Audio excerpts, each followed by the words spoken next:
This, children, is a story that will go in the archives of the travellers. This is not the history, this is the her story, because it's my story. There was I, a fresh young spring chicken, just 19, and nice little mobile home,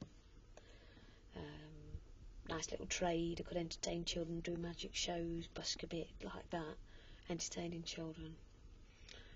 Setting off to Stonehenge, it was all very exciting, and I was just learning to drive. My ambulance was, I was just learning to drive in it, and I got L plates and insurance and tax and MOT, and I was really trying, and I was off to somewhere. I had a goal, I had somewhere interesting and exciting to go, to be with other bit interesting, exciting people that could juggle.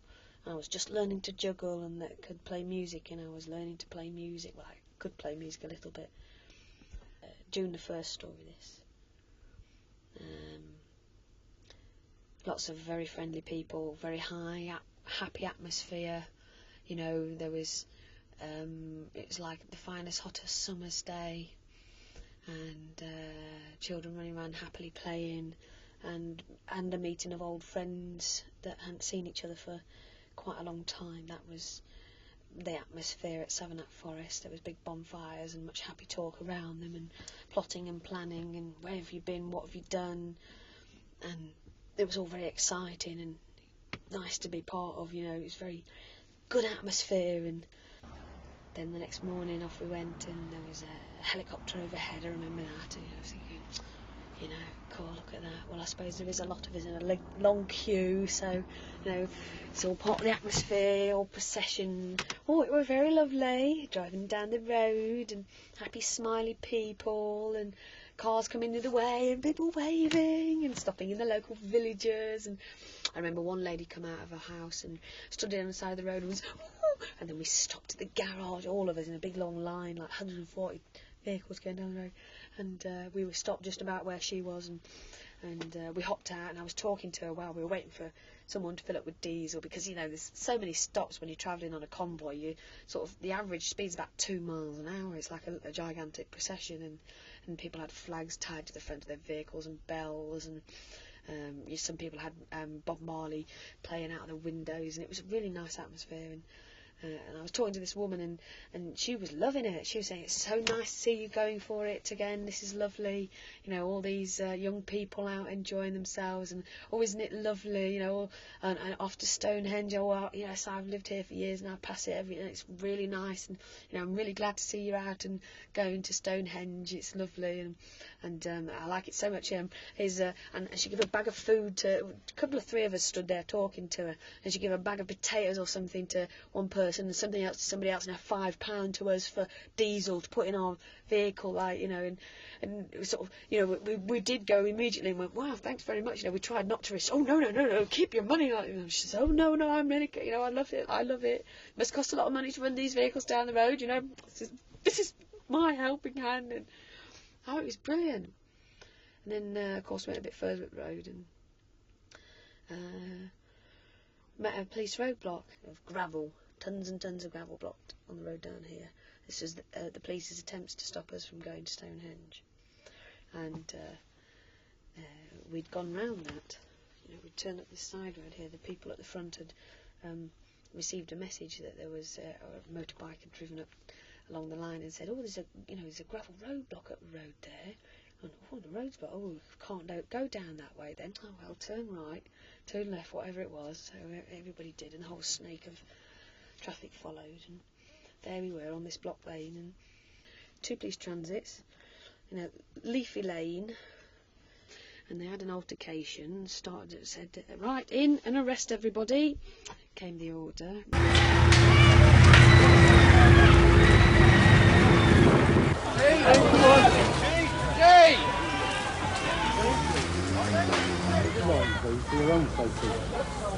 And I was sort of alert and thinking, oh, what's going to happen now, and I just watched them go down the side of the vehicle up ahead, and I could see this going as they were coming down the side, and I'm thinking, well, for crying out loud, what's going on here?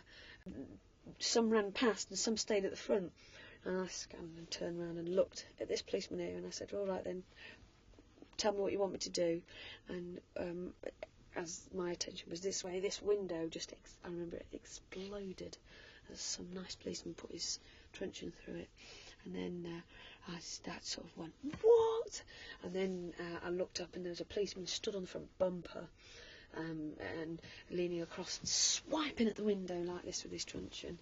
And I went, no, and screamed up, just tell me what you want me to do. And I reached all over the windscreen like this, because he was there first, and then he was hitting there, and then this one here was hitting at the window, and I put my hands up against the window here, and I said, just tell me what you want me to do.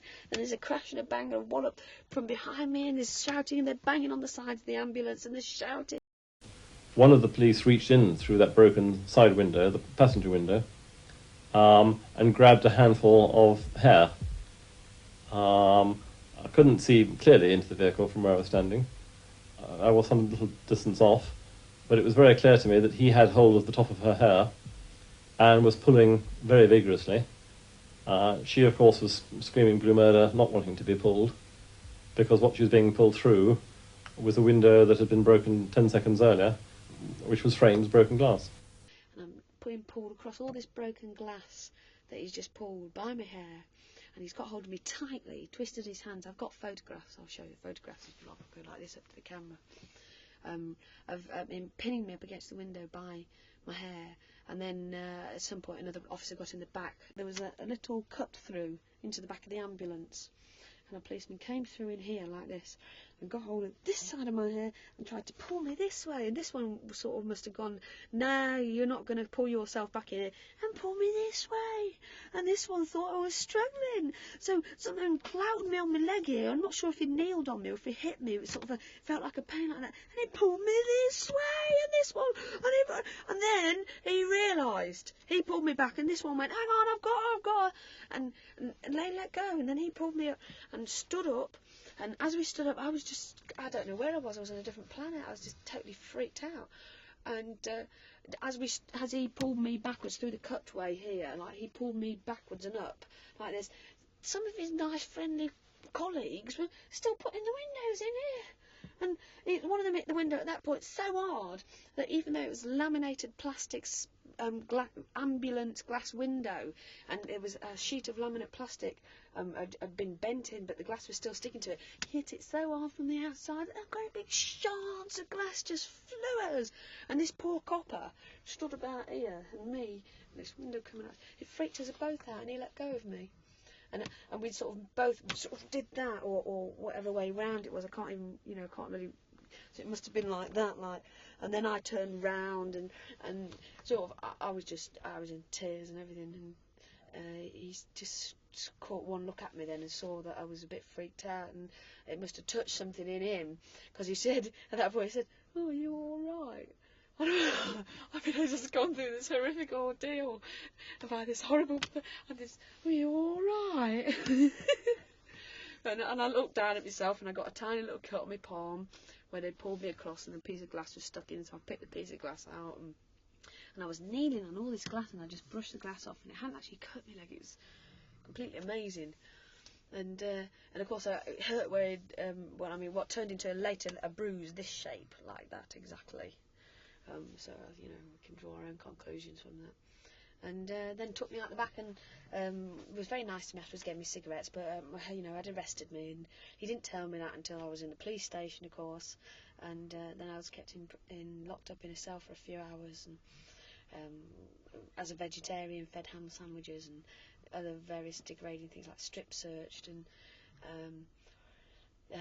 my property was tampered with while I was away. They drove my ambulance from on the road into the field, and many windows had been smashed, and the interior was very trashed. When I got back to it, the curtains were pulled down and hangings pulled off the roof, and food tromped into the floor, and bedding filled with apple cores. It looked like the policeman had a party in there, like there was packed lunches over the tucked into my pillow. I remember one, a bag with like a half-eaten packet of crisps and an apple, and they sat and cut, they cut bits of rubbish, that crisp bags, same sort of crisp bags. So it's like they'd used it as a tea room while I was in the Salisbury police station. And tip paraffin everywhere, and my water barrel had a big split in it, so that was wrecked, and my gas bottle was emptied, and my cooker had been sat on, and my radio had been hit. It had a big dent on the case, and one of the speakers was stoved in, and had yogurt poured over it. You know, they went through the place, and just pulled everything out and trashed everything. You know, just just imagine what you could do if you had just swept a truncheon across there. Thunk. You know what I mean? The havoc you could cause, or anything in here, you could just you could wreck the place in seconds if you wanted to be that malicious. It's my home, and that was more or less what they'd done. And I got back to it. I was very lucky. I was personally very lucky. I was mistaken for a walker rather than a driver in the convoy, and all the convoy all the people who were driving in that convoy from Savernake Forest to the roadblock were kept for 3 days and longer. And all the walkers, the people that they'd arrested who'd walked from Amesbury to Stonehenge, were released that night, and I was released at 2 o'clock in the morning, dressed in like a bib and brace, overalls and t-shirt, at 2:30 in the morning. Young girl, 19 years old, thrown out into the cold, like, you know. That was my treatment after all that experience, and having fuck all to eat, and, oh, excuse my French, having very little to eat. Hardly any clothes on, sandals on my feet, and separated from everything that I knew. I had no vehicle, no food, no money, and as it happens, it would reach the news what had happened. So I walked out of this police station and down onto the forecourt of the police yard, and there were some Salisbury people who were local sympathetic people, sort of waiting to see if anybody else would be released from prison, from being locked up, and wanting to help us. So it was bliss. But they didn't have any transport for us. They were just sort of waiting there, and they lived nearby, and their house was full, but they had another address, and they drew us a map of where to go, because it was me and a couple of others. And off we went down the road, and on the way we met somebody else who was sort of sitting in a bus shelter going, oh God, what we're going to do? And we walked right across Salisbury, about 1.5 miles, 2 miles, to this woman's house, and knocked on the door. Got there about 3:30 in the morning, after having various adventures on the way, which I will tell you about, seeing as we've got tape and time. I was with a young girl called Rose and her less than a year old baby, Kaya, who had been driving around a Beanfield after the police came in and trashed us. People drove in panic from off the road onto the field to get away from this trashing horde coming down the road, and the police came in later, 7 o'clock in the evening, and did what they did to us earlier in the day. They kept people contained in the field, and you've probably got better evidence of this from somebody else who was there, because I was in jail. But this woman had had her baby and driven up the field, stopped the bus, waited for the police to come across them. We said, we've got a baby on this bus, and I took her to the front and I showed her out the window. Every single policeman who was round the bus saw my baby, and they just smashed everything, the windows. And the baby was in there. I rocked her back with her, covered her in my shirt. The shirt got covered in glass and everything. She could, if it wasn't for a shirt, she would have been ripped to shreds. And they just didn't care. They just kept on smashing. They've actually found the stone they used. This is the stone they used to smash the windscreen. You can see it's a bit of flint. It's got all these in it. That could easily have shattered someone's skull and killed them. And then she was taken away and arrested, and they let her keep the child with her, and we met her, so we all walked together. And in the middle of the night, we needed to we needed water for the baby and somewhere to change a bum. And the baby was beginning to cry, and Rose was in a bit of a state. We were all in a bit of a state, really, but the baby was crying and it had a wet bum and it needed a change, and so we decided that we'd knock on the next door.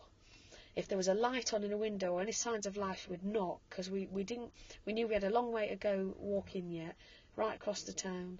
And so we knocked on a door, and this woman answered the door, and remembering it's about 2:30, 3 o'clock in the morning by this time, And we said, look, we're ever so sorry to disturb you. We're in a bit of a situation here and we desperately need some warm water, put in this baby's bottle and somewhere to change the baby's bum. And maybe if you could spare a bowl of water and a tissue so that we could wash her bum. And, you know, and we're ever so sorry. And she said, no, please come in. And Rose wouldn't go in without me. So I went in with Rose and we walked into this person's house, into this woman's house, into her living room. And as she opened the living room door, we froze, because there, sitting at the table, much as I'm sitting at this table here now, was a policeman with his shirt sleeves rolled up, eating his dinner. And he'd obviously just come off shift from being at Salisbury Police Station.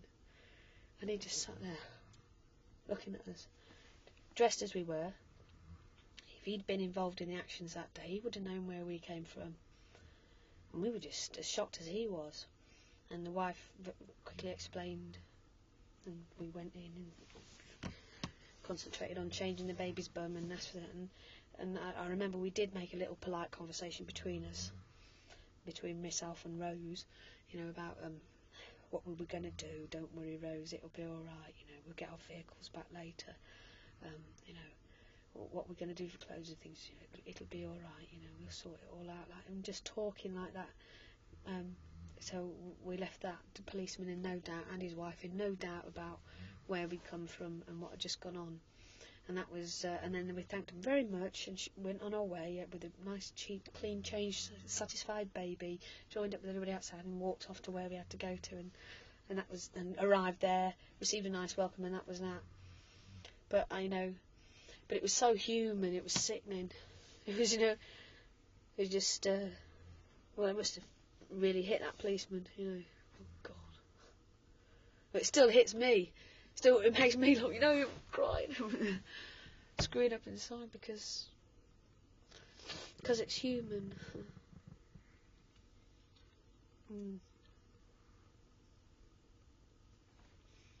Yeah, everybody lost a lot trying to get to Stonehenge. Turn the camera off. It opened my eyes about certain things. I'd never seen the police, or could dream that the police were so out of order. I sort of had heard stories, but didn't quite believe them about police brutality and stuff, and actually saw it on the day and experienced it at a very personal level. And so I can, you know, I can understand a lot of other things because of that.